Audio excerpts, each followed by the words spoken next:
I'll never forget the night everything changed, the night I learned just how far my family was willing to go to humiliate me, and how a stranger's kindness turned what could have been the worst evening of my life into something unforgettable. My name is Daniel, and for as long as I can remember, I've been the one my family looks down on. I wasn't the lawyer like my older brother, Mark, or the accountant like my sister, Claire. I wasn't successful, flashy, or wealthy. I was just the guy who fixed computers out of his tiny apartment, the one who never seemed to have enough to impress anyone. Still, when Mom's 60th birthday rolled around, I was determined to be there, to celebrate her, because no matter how my family treated me, she was the only one who never gave up on me. The dinner was set at Fontaine, the most upscale restaurant in town, the kind of place where chandeliers dripped with crystals and the cheapest item on the menu could pay my electricity bill. I saved up for weeks, skipping little luxuries, just so I could afford to buy Mom flowers and still have enough to cover dinner. When I walked into the restaurant that night, holding a bouquet of white roses, her favorite, I felt nervous but proud. I had made it on time, dressed in my best shirt and jacket, ready to celebrate her. The hostess led me to the table where my family was already seated. Mark's eyes immediately flicked over my outfit, and I caught the smirk tugging at his lips. Claire whispered something under her breath, and they both chuckled.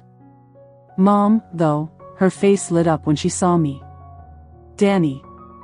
You came, she said warmly, standing to hug me.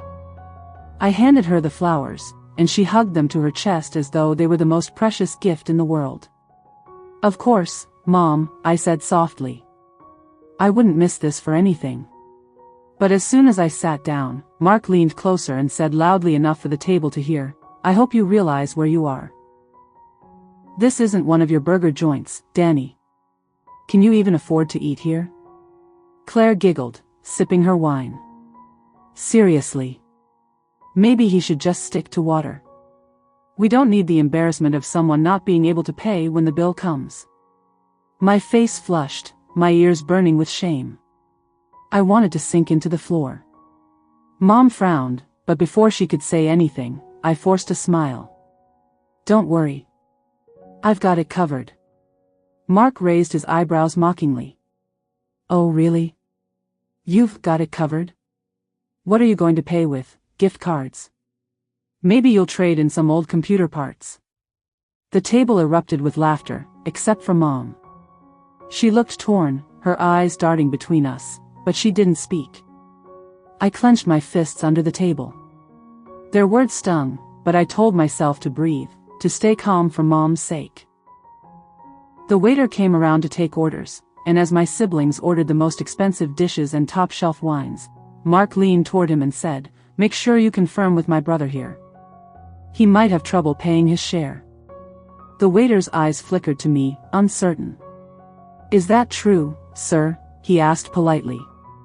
My throat went dry, but I lifted my chin. I can pay. Still, I could see the doubt in his eyes.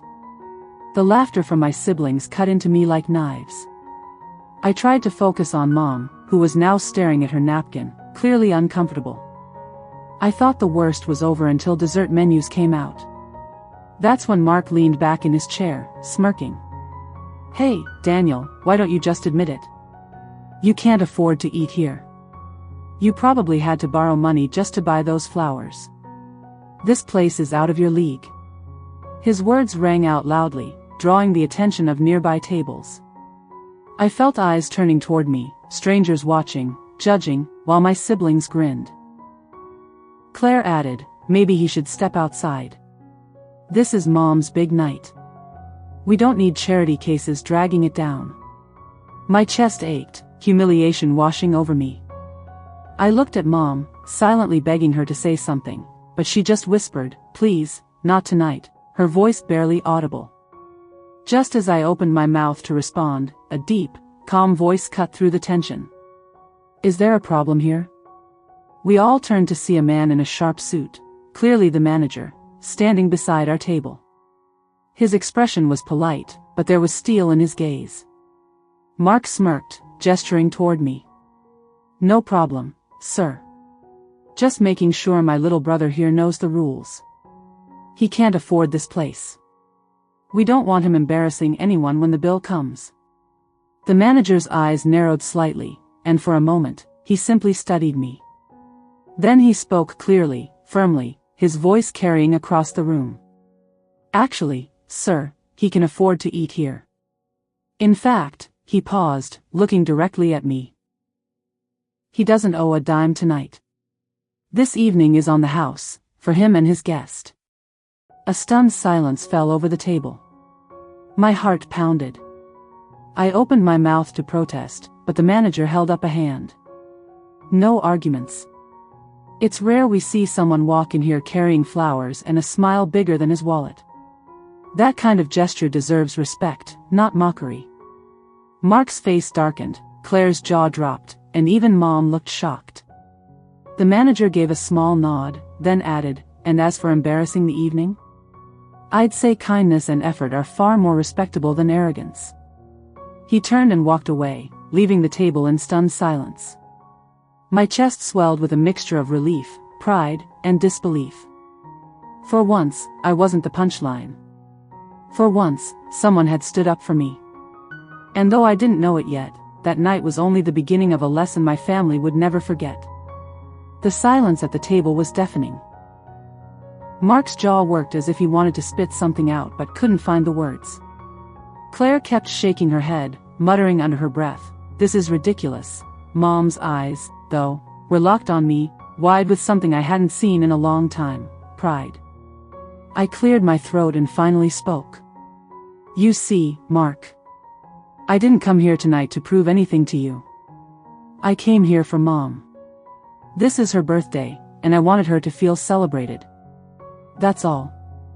Mark scoffed. "Oh, don't get all noble now. You're acting like some hero because the manager took pity on you. Maybe he just wanted to avoid bad publicity, feeding strays and all that." Claire chuckled weakly at his jab, but the laughter didn't land the same way as before. A few diners at nearby tables glanced over, frowning at my siblings. Their smugness was cracking. Mom finally spoke up, her voice trembling. "That's enough. Both of you. You've been at Daniel's throat since he sat down. Is this what I raised you to be? Cruel to your own brother?" Mark rolled his eyes. "Come on, Mom. We're just being realistic. Someone has to tell him the truth. He's not like us. He's not successful. He's barely scraping by." I felt my fists tighten again under the table. My voice came out low, steady. "You're right, Mark. I'm not like you. I don't measure success by the size of my paycheck or how many zeros are in my bank account. I measure it by how I treat people. Maybe that's why the manager chose to step in tonight." Mark's face flushed red.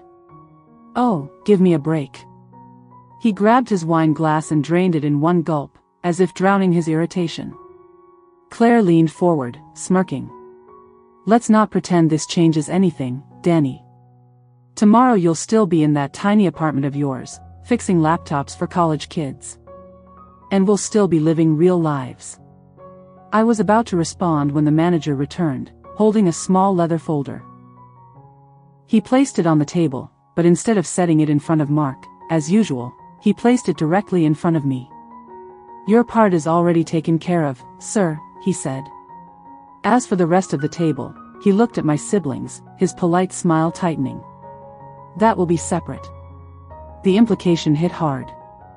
I didn't owe anything, but Mark and Claire were now responsible for their half of the bill, which was substantial given the extravagant orders they had placed. Claire's smirk faltered.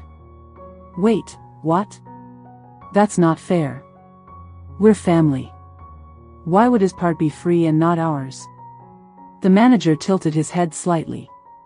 "Because respect goes a long way here. And tonight, respect came from him, not from you." He gave me a nod before walking away again. Mark grabbed the bill folder angrily and flipped it open. His face went pale. $680, he hissed. "Are you kidding me?" Claire leaned over, her face draining as well. "We didn't even order that much wine." "You ordered the Chateau Margaux, Claire," I reminded her quietly. That bottle alone is over 300. She glared at me, her lips parting as if to argue, then shut again when she realized I was right. Mom shook her head slowly. You two wanted the best, no matter the cost. Now you can pay for it. Maybe that's a lesson you need to learn. For once, she wasn't defending them. That felt like a small victory already. Mark slammed the folder shut and muttered, "Fine. But don't act like this makes you better than us, Danny. You're still the failure of this family." His words stung, but they didn't pierce me the way they usually did. Not tonight. Not after what had just happened. I looked at him calmly and said, "I don't need to be better than you, Mark. I just need to be true to myself." The weight of my words hung in the air. For the first time, Mark didn't have a comeback. He sat back in his chair, seething silently. Dessert came and went awkwardly, with little conversation. Mom tried to lighten the mood, telling old stories about our childhood, but the tension remained thick. When the check was finally paid, after a lot of bickering between Mark and Claire, we all stood to leave. As we walked toward the door, the manager caught my eye again. He gestured discreetly for me to step aside. My family walked ahead, too wrapped up in their irritation to notice. "You handled yourself well tonight," he said quietly. I blinked, unsure of how to respond. "Thank you. I didn't really do much." He shook his head. "On the contrary. You did the hardest thing, kept your dignity while others tried to strip it from you. That says a lot more about your character than any expensive meal ever could." I swallowed hard, his words hitting deeper than I expected. "Can I ask, why did you do it? Covering my part, I mean?" The manager's lips curved into a small smile. "Let's just say, years ago, I was in your shoes. Mocked by my own family in a place like this. Someone showed me kindness that night, and it changed everything. Consider this me passing it forward." For a moment, I was speechless. All I could do was nod, gratitude swelling in my chest. "Thank you," I whispered. He clapped me lightly on the shoulder. "Keep your head high, Daniel. People like you always find their way, no matter how much others doubt them." I left the restaurant that night feeling lighter than I had in years. My siblings might have tried to humiliate me, but instead, they had ended up exposing their own arrogance for everyone to see. And as Mom hugged me tightly at the car, whispering, "I'm proud of you, Danny. Don't ever forget that," I realized something important. That night wasn't just about Mom's birthday anymore. It was about me finally stepping out of the shadow my family had kept me in for so long. What I didn't know, however, was that the fallout from that evening was far from over. My siblings weren't done, and the choices they made next would shake the family in ways none of us saw coming. The days after Mom's birthday dinner were strangely quiet. Normally, Mark would be blowing up the family group chat with subtle digs at me, screenshots of his new car, pictures from client dinners, endless reminders of how well he was doing. Claire, too, usually added fuel by posting about her designer shopping trips or exotic vacations. But for once, both of them went silent. At first, I thought maybe they had finally gotten the message after that humiliating night at the restaurant. Maybe they had realized their cruelty wasn't as clever as they believed. But I should have known better. When people like Mark and Claire are embarrassed, they don't reflect. They retaliate. The first sign came a week later, when my landlord knocked on my apartment door. He was an older man, gruff but usually friendly. "Daniel," he said, avoiding my eyes, "I've been getting calls. Strange ones. People asking if you're behind on rent. If you're going to be evicted soon." My stomach sank. "What? Who's calling you?" He shrugged. "Didn't say. Sounded like they knew you, though." I clenched my jaw. I didn't need to ask twice to guess. Mark or Claire, or maybe both, had been stirring trouble, trying to make me look unstable even in my own neighborhood. A few days later, it got worse. A client canceled a big order out of the blue. When I asked why, she hesitated, then admitted, "Someone told me you're not reliable. That your business is just a side hustle and you don't have the resources to handle larger contracts." My blood ran cold. That was Mark's style, undercutting me professionally to prove a point. I tried to keep calm, tried to remind myself I'd dealt with setbacks before, but this was different. This was my own family sabotaging me. I finally called Mom one evening, my voice tight with frustration. "Mom, did Mark or Claire say anything to you about me recently?" There was a pause on the line. Too long.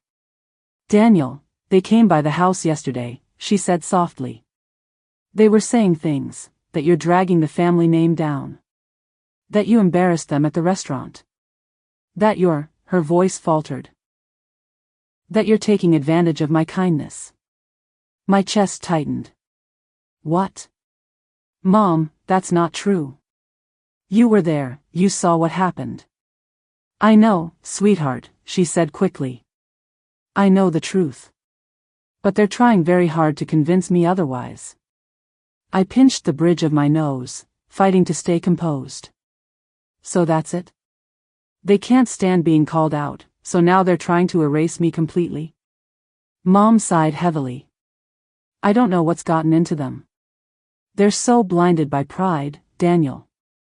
But please, don't stoop to their level. Don't let them win by dragging you down." Her words echoed in my mind all night. Don't stoop to their level. But what if they left me no choice? A week later, the storm broke. Mark called me out of nowhere, his voice dripping with mock sympathy. "Hey, little brother. Heard your business is struggling.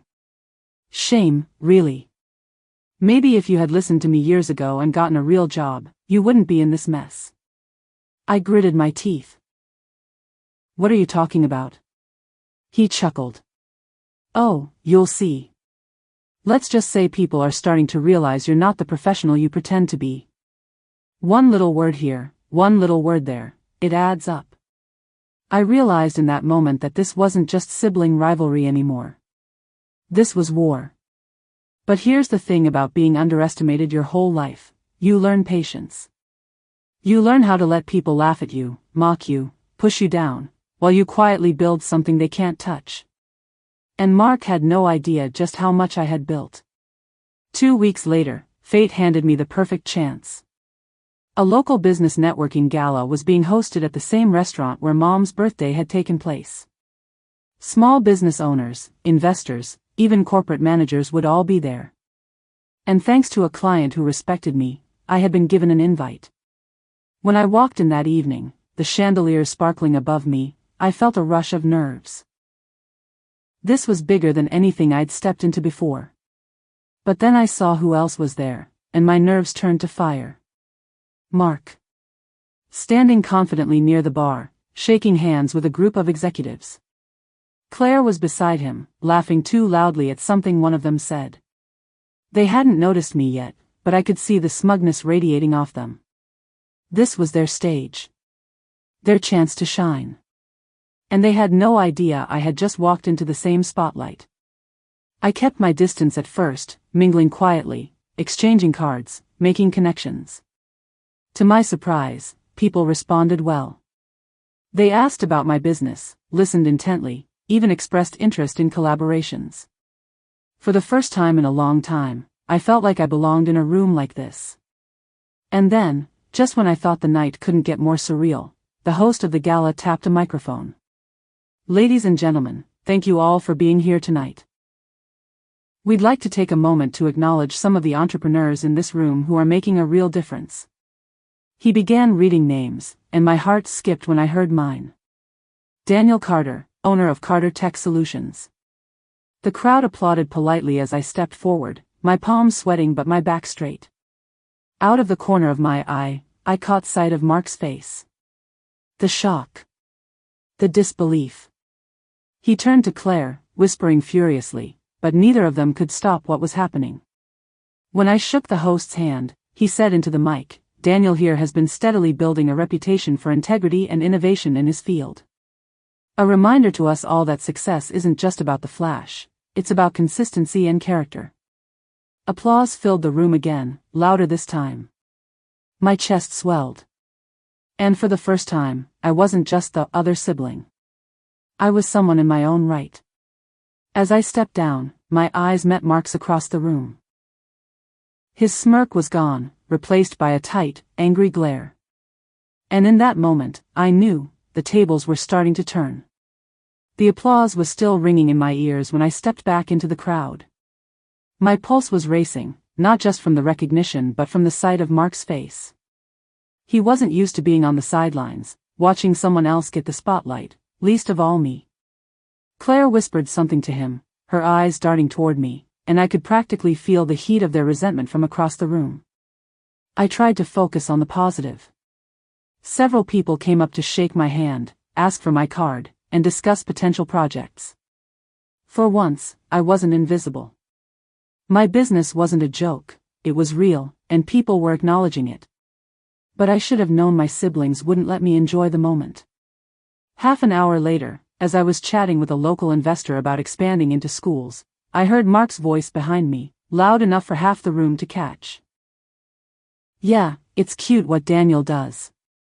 Fixing laptops for students and pretending it's a company. He's always been good at exaggerating. The investor's smile faltered, and I felt my stomach clench. I turned slowly to face Mark, who was smirking with a glass of champagne in hand. Claire stood beside him, her laughter sharp as glass. Mark, I said evenly, we're at a professional event. Maybe try acting like it. He raised his eyebrows. Professional? Daniel, come on. You barely qualify as a hobbyist. Let's not waste these fine people's time with fairy tales. He looked around, clearly trying to draw others into his ridicule. My brother here thinks owning a toolbox and a website makes him a CEO. A few people chuckled nervously, but most just shifted uncomfortably. I clenched my fists, heat rising to my cheeks. You know, Mark, I said, my voice steady though my chest was tight, you're right about one thing.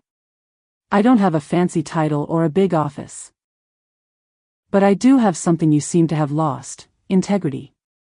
The room went quiet for a beat. Mark's smirk flickered. Claire jumped in, her voice syrupy but cutting. Integrity doesn't pay the bills, Danny. Success does. And success is what we have, not you. She gestured to her designer dress, the glittering jewelry around her neck.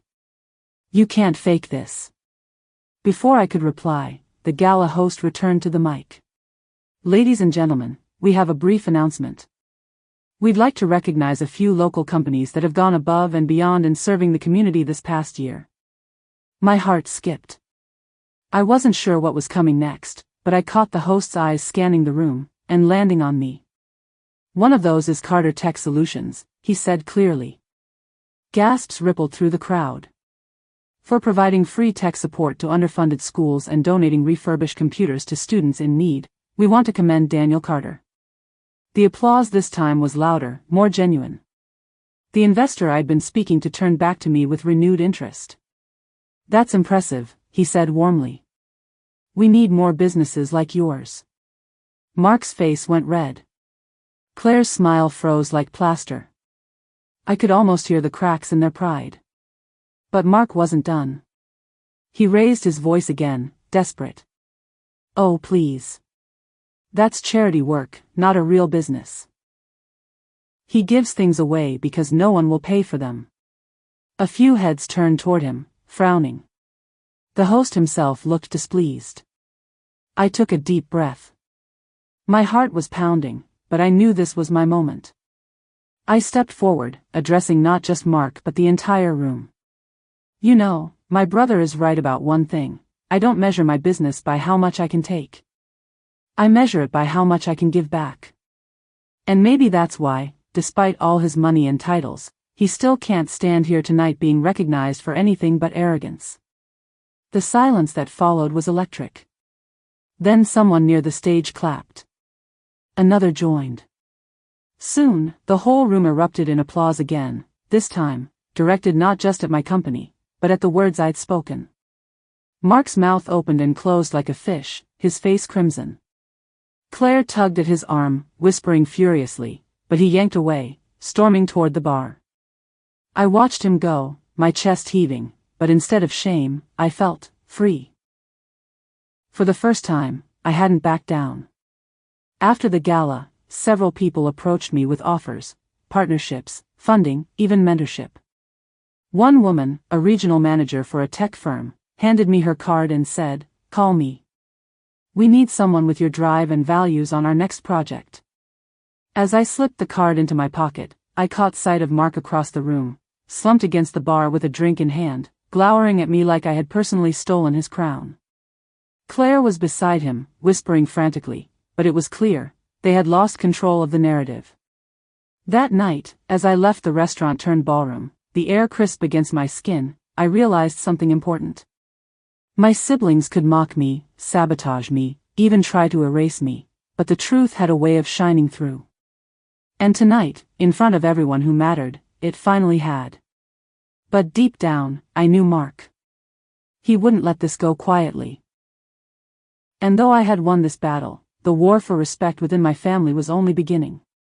I thought the gala would be the end of it, that maybe, just maybe, the humiliation would finally make Mark back off. But I underestimated how deep his pride ran. Losing face in front of strangers was bad enough for him, but losing it to me? That was unforgivable in his book. The very next morning, I woke to a flood of emails. Half were from potential partners who had seen me at the gala and wanted to connect. The other half, though, were venomous. Anonymous messages calling me a fraud, accusing me of lying about my business, even suggesting I was laundering money. My stomach churned as I read through them. This wasn't random spam. It was deliberate. Then came the phone call. An investor who had seemed excited last night spoke with a hesitant tone. "Daniel, I don't want to pry, but someone's been spreading things about you. Claims that your company isn't legitimate, that you exaggerated your community work. Do you have proof of what you've done?" My chest tightened. Proof. Of course I had proof, photos, receipts, testimonials, but the fact that he even asked meant the smear campaign was working. I didn't need to guess who was behind it. Only one person stood to gain from tearing me down now. Mark. I called him. He didn't even deny it. "You embarrassed me, Danny," he said coldly. "In front of my colleagues, in front of the whole city. Did you really think I'd let that slide?" "Mark," I said, trying to stay calm, "all I did was stand up for myself. You've been tearing me down for years. Enough is enough." "Enough?" His voice rose. "It'll be enough when people see you for what you are, a nobody playing CEO." And then he hung up. For a moment, I just stood there, phone still pressed to my ear, trembling with anger. But then, something inside me shifted. I was tired of being reactive. Tired of letting him control the narrative. If he wanted a war of proof, I'd give him one. That week, I poured everything into documenting my work. I gathered photos of the computer labs I'd set up in schools, testimonials from teachers and students whose lives had been changed, financial records proving every dollar I'd donated. I even reached out to the manager from the restaurant, who was more than willing to vouch for me publicly. When the next networking event rolled around, a regional expo showcasing local entrepreneurs, I was ready. I booked a modest booth, decorated it with banners showing the schools we'd helped, and set up laptops where attendees could watch videos of kids talking about how Carter Tech Solutions had made a difference in their lives. The response was overwhelming. Parents shook my hand with tears in their eyes. Teachers hugged me. Investors leaned in, intrigued not just by the numbers but by the impact. My booth was buzzing all day. And then, like clockwork, Mark showed up. He swaggered in with Claire at his side, both of them dressed like they were walking into a board meeting. He scanned the crowd around my booth, his smirk faltering for just a second when he saw how many people were there. Then he raised his voice, projecting so the whole section could hear. "Funny, isn't it?" he said, loud and mocking. "Daniel here claims to run a company, but he's just giving away free computers. Charity doesn't make you a businessman, brother. The chatter around us quieted. All eyes turned to me. My heart hammered, but I forced myself to stay calm. I gestured to one of the screens looping a video of smiling kids in a classroom. Maybe you're right, Mark, I said evenly. Maybe charity alone doesn't make me a businessman. But making a difference? That makes me human. And last I checked, humanity is something business could use a little more of. Applause broke out. Not polite applause this time, but real, heartfelt clapping from people who understood. Mark's face darkened. Claire hissed something under her breath, tugging at his sleeve, but he wasn't done. He grabbed one of my business cards from the table, holding it up like evidence. This is a joke. A card doesn't make you legitimate. A booth doesn't make you legitimate. You're still nothing, Danny. Before I could respond, a new voice cut in. On the contrary, it said firmly. We all turned. It was the regional manager who had given me her card at the gala. She walked straight up to my booth, shook my hand, and turned to the crowd. Daniel's company has already partnered with us on a pilot project. And I'll tell you this, his work is more reliable than half the firms I've seen in this city. Gasps. Murmurs. People leaning closer, suddenly even more interested. My chest swelled with a mix of relief and pride. Mark, meanwhile, looked like he'd swallowed glass. His face was a storm of disbelief and fury. The manager continued, her voice sharp. If anyone doubts his legitimacy, feel free to come by my office. I'll be happy to show you the contracts myself. That was it. The nail in the coffin. The crowd erupted in applause again, louder than before.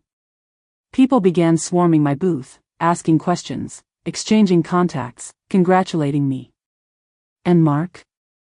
He stood there frozen, his hand still clutching my business card like it had betrayed him.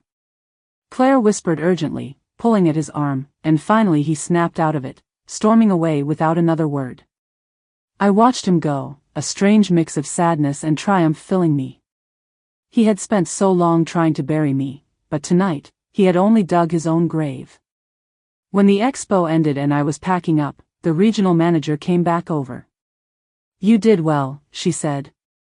Not just today, but in how you handled him. You stayed calm. That's what leaders do.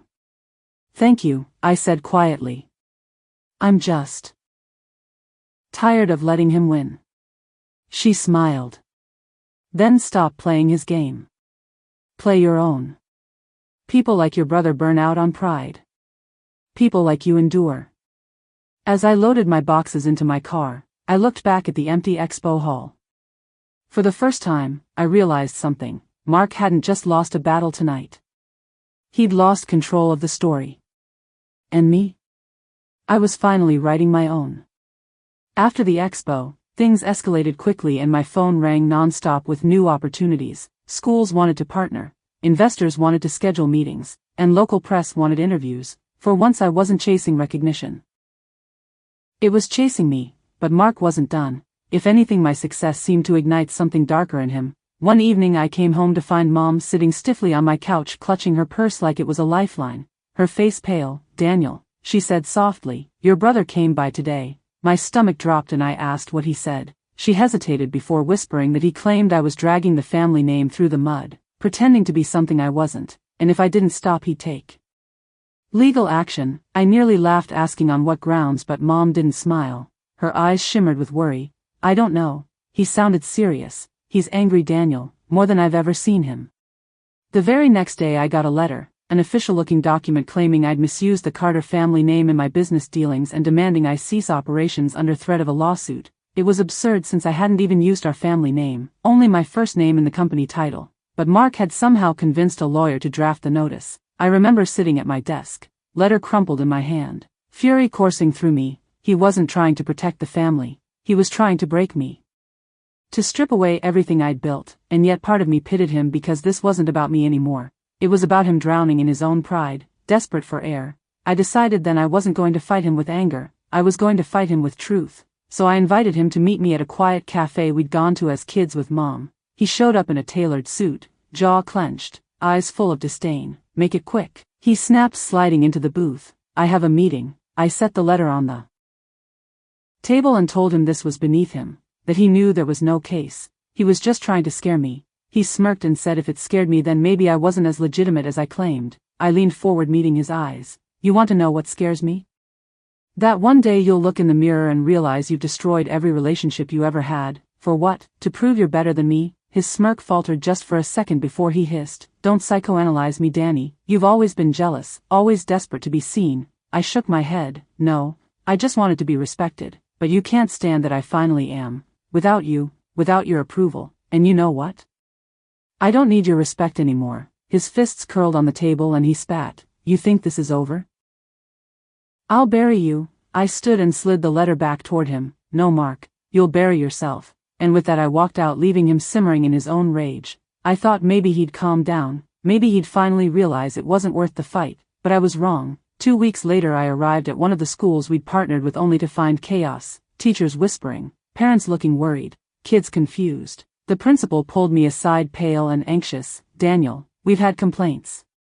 Someone's been spreading rumors that your company mishandles donations, that the computers aren't safe, that they track children's data." I froze and told her that was ridiculous. "We didn't even collect data." She nodded quickly but said parents were spooked and unless it was cleared up they'd have to pause the partnership. It hit me like a gut punch. Not just because my reputation was on the line but because kids who needed those resources were caught in the middle of Mark's vendetta. That night I barely slept, hearing his voice in my head, "I'll bury you." But I also remembered the words of the regional manager, "Play your own game." So I did. The next morning I called a press conference. Nothing flashy, just a rented hall, a projector, and a few chairs. I invited journalists, parents, teachers, and anyone who wanted the truth. When the cameras rolled I stood in front of everyone, heart pounding and palms sweating. "Rumors are powerful," I began. "They can destroy reputations, divide families, and hurt the people who least deserve it. But facts are more powerful,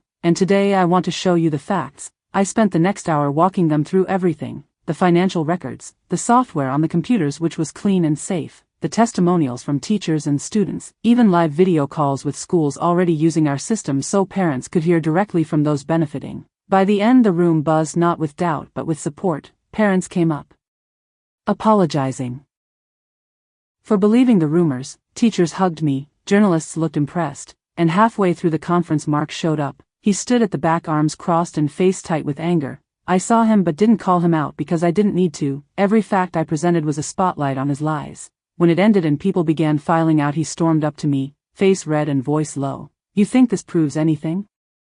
I looked him dead in the eye. "It proves everything." And for the first time I saw something flicker in him, not just anger or pride but fear that he'd finally lost control.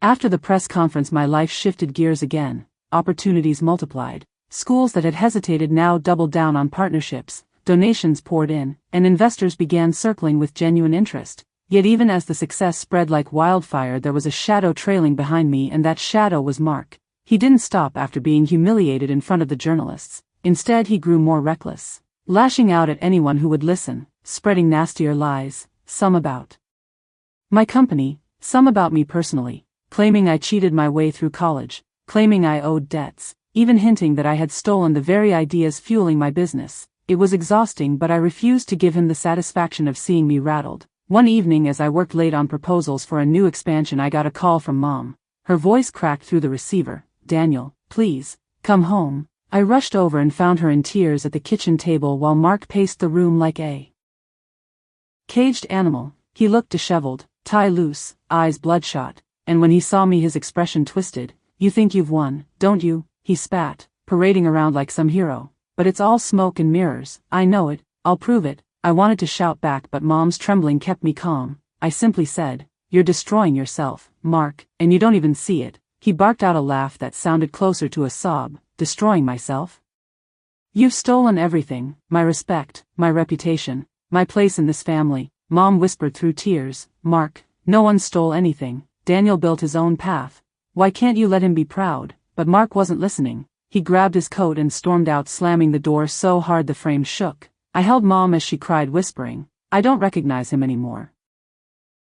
Days turned into weeks, and while my business kept climbing higher, Mark's world crumbled. The company he worked for announced a massive downsizing. Whispers said poor management in his division contributed to the decision. I didn't gloat. I didn't even mention it. But I heard through colleagues that his superiors had lost faith in him, and his name, once spoken with respect in boardrooms, had become associated with arrogance and failed strategies. Then came the breaking point, a gala hosted by one of the biggest corporate networks in the city. I was invited as a guest speaker. My topic was about technology and education and giving back to communities. As I walked onto the stage dressed in a simple suit with my presentation queued up, I spotted Mark sitting at a table near the front. He hadn't been invited, at least not as a guest. I later learned he'd begged his way in under a colleague's name. And the entire time I spoke I could feel his stare boring into me like a blade, but instead of shrinking under it, I thrived. The audience applauded every point, laughed at my anecdotes, and leaned forward at the stories of children whose futures were changing thanks to access to technology. When the applause roared at the end, I looked at Mark for just a second, and I swear I saw something break in him, the mask of superiority slipping, revealing raw envy and despair beneath. After the gala, as guests mingled, I overheard murmurs. Apparently Mark had tried to corner some executives during dinner and convince them that I was a fraud, but they brushed him off. One even told me later, "Your brother looked desperate, Daniel, like a man clinging to a sinking ship." The truth was catching up to him, and fast. That night he confronted me in the parking lot, his suit jacket wrinkled, tie undone, eyes wild. "How dare you?" he hissed, stepping too close. "Do you enjoy this, watching me fall apart?" I steadied my voice though my pulse raced. "Mark, I never wanted this. I just wanted you to support me, to be my brother. But you chose to make me your enemy." He shoved me lightly against my car, not enough to hurt but enough to jolt. "You'll regret this," he muttered, and stormed away into the night, leaving me shaking, not from fear but from sorrow. Sorrow that the brother I once idolized was now unrecognizable. In the weeks that followed, his downfall accelerated. Word spread that he'd been officially terminated from his company. Some said it was due to the downsizing, others whispered that his behavior and constant obsession with me had made him a liability. Creditors began circling, his lavish lifestyle crumbled, and Mom told me in hushed tones that he'd even sold his car to cover expenses. She begged me to reach out. "He's still your brother," she said, "no matter what he's done." I wrestled with it. The anger and betrayal still fresh, but the memory of the boy who once walked me to school and cheered at my baseball games haunted me.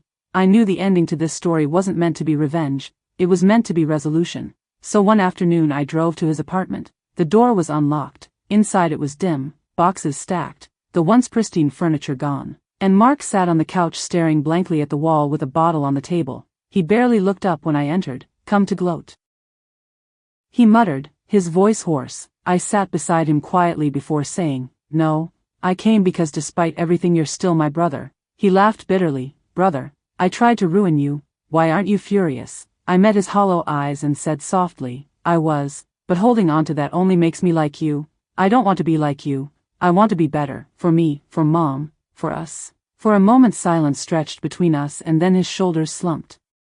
The weight of years of pride and resentment finally breaking, tears welled in his eyes, and he whispered, "I don't know who I am without the mask." I placed a hand on his shoulder and said, "Then start over, not as the man who needs to be better than me, but as my brother, Mark." And for the first time in years he let the tears fall. No words, just raw emotion. Maybe it wasn't forgiveness yet. Maybe it wasn't healing, but it was a start. After that day in Mark's apartment, things didn't magically fix themselves. Broken bonds don't heal overnight. But something shifted. The sharp edge of his anger dulled and the venom in his words faded. He stopped attacking me in public, stopped trying to sabotage my work. Instead he disappeared for a while, and though part of me worried he'd slipped further into despair, another part of me hoped he was finally confronting his demons. During that time my company reached new milestones. We expanded into 3 more states, launched a mentorship program for underprivileged youth, and partnered with national charities. Every success felt sweeter not because of the recognition but because of the kids who were finally given opportunities they'd been denied. Yet even with the victories I couldn't ignore the ache in my chest every time Mom asked, "Have you spoken to Mark?" She still held hope, the kind only mothers can carry even when logic says otherwise, and I wanted to give her that hope back.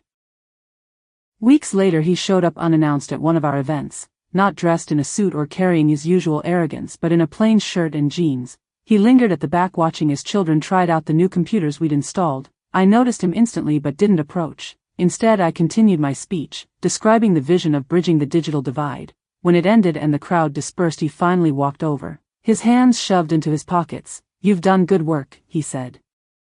Quietly, almost awkwardly. It was the first compliment he'd given me in years. I swallowed hard, replying, "It's not just me.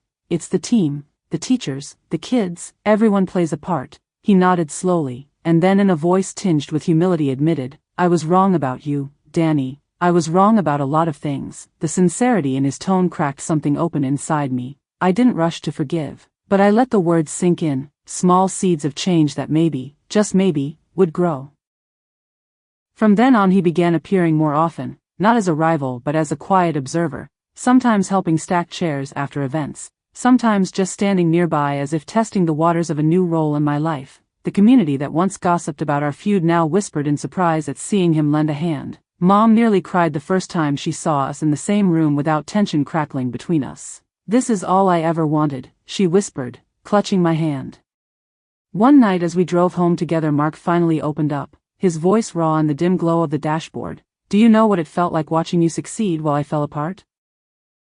It felt like drowning, and every time I tried to grab air you were the wave pushing me down." I listened quietly until he added, "But I see now it wasn't you. It was me, my pride, my obsession. I thought being the best was the only way to be loved, and when you started shining I thought it meant I'd be forgotten." I turned to him. "Mark, you were never forgotten. You're my brother. Nothing changes that. But respect isn't about being above someone. It's about lifting them with you, and I wish you'd seen that sooner." His eyes glistened as he whispered, "I wish I had too."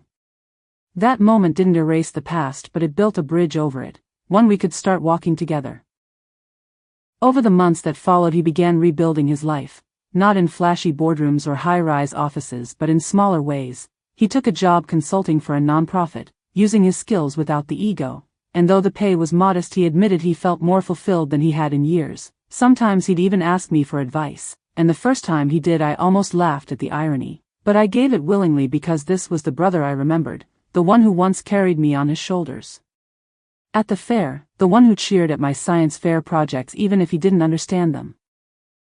The final turning point came at Mom's birthday. We all gathered at her favorite restaurant, the same one where so many arguments had once soured our meals, but this time the air was different, lighter. When the cake arrived and Mom blew out her candles she looked at us, her two sons sitting side by side without malice, and tears ran down her cheeks. "This is the best gift you could have given me," she whispered. Mark raised his glass awkwardly. "To family, no matter how broken, still worth fixing."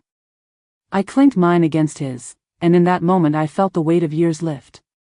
Looking back I realized my journey hadn't just been about proving myself or building a business. It had been about learning resilience, about standing tall when others tried to cut you down, and most importantly about understanding that even those who hurt us most can sometimes find their way back. Mark didn't become my enemy's downfall. He became my reminder that healing is messy, forgiveness is complicated, but love, in the end, is stronger than pride. And as we left the restaurant that night with Mom smiling between us, I knew our story wasn't about rivalry anymore, it was about redemption, and for the first time in a long time I allowed myself to believe in happy endings. Years passed after that night at the restaurant and life unfolded in ways I never could have predicted. My company grew steadily and responsibly, expanding into international projects, partnering with organizations across borders, and giving thousands of kids access to opportunities they never would have dreamed of. The recognition came too: awards, features, invitations to speak on bigger stages. But none of it mattered as much as the faces of the children who finally had a chance to dream beyond their circumstances, and through it all Mark's presence shifted from shadow to companion. He never returned to the high corporate towers where he once thrived. Instead he built a quieter life, consulting for nonprofits, volunteering at community centers, and even coaching young professionals who needed guidance. It was almost ironic. The brother who once tried to tear me down became the man lifting others up. Humility suited him in a way pride never had, and slowly he became a man I could trust again. Mom grew older but happier. She loved nothing more than watching her sons sit together without tension. Her birthday dinners turned into family traditions, not battlegrounds, and each year she'd toast with tears in her eyes saying, "This is all I ever wanted." One year she leaned close to me and whispered, "I'm proud of you, Daniel, but I'm also proud of Mark, not because of his career but because he found his heart again." And for once I could agree fully. There were still scars, of course, moments when the past crept back, when harsh words and old wounds tried to remind us of what we'd endured, but instead of fueling bitterness we let those scars remind us of how far we'd come. One evening years later, Mark and I sat on my porch watching the sun sink behind the hills, the air warm and still. He sipped his coffee and said, "Do you ever think about how different things could have been if I'd supported you from the start?" I looked at him for a long moment before answering, "I do, but then I think maybe we had to go through all that to end up here. Maybe the fight, the fall, the rebuilding. It's what made us stronger." He smiled faintly, the lines around his eyes deeper now. "I wasted so much time trying to be above you, when all I really wanted was to stand beside you." I clapped his shoulder, "And here you are," and that simple truth hung between us heavier than any grudge. Years later, when Mom passed away peacefully in her sleep, we stood together at her graveside, side by side. No rivalry, no bitterness, only shared grief and the bond of brothers who had nearly lost everything but found their way back. I remember Mark squeezing my hand so tightly I thought he might break it, whispering through his tears, "She was right about us. We were worth fixing." And in that moment I realized that though success, recognition, and wealth mattered, what mattered most was this. Family mended after being shattered, love rediscovered after years of anger. As time went on, people often asked me about my journey, the rise from being mocked as a dropout, the battles with my brother, the empire I built, and I'd always tell them the truth. It wasn't just a story about business or proving someone wrong, it was a story about resilience, about never letting someone else's doubts define you, and about remembering that even those who hurt you can sometimes change if you give them space to. My proudest moment wasn't the day my company crossed 100 million in value or when I was introduced on stage as the owner. It was the day my brother stood in front of a room full of young people, telling them about his mistakes and how envy almost cost him his family, and then pointing to me and saying, "This is my brother, the man I once mocked but now admire more than anyone I know." The applause wasn't for me, it was for him, for the redemption he chose. And I realized then that our story wasn't tragedy or rivalry. It was a testament to the fact that people can fall and rise again, that forgiveness can be hard but healing is possible, and that love, in its purest form, endures. Looking back from where I stand now, I no longer carry the bitterness of those early days. I carry gratitude. Gratitude for the pain that shaped me, gratitude for the rivalry that pushed me, gratitude for the second chances that mended us, and most of all gratitude for a brother who finally found peace not by standing above me but by standing beside me. And as the years stretch on, I know that when people remember my story, they won't just remember the business I built or the empire I led, they'll remember the lesson at its heart, that no empire, no recognition, no wealth means anything if at the end of the day you can't share it with the people who matter most. And I am thankful every day that I got to share it with my brother.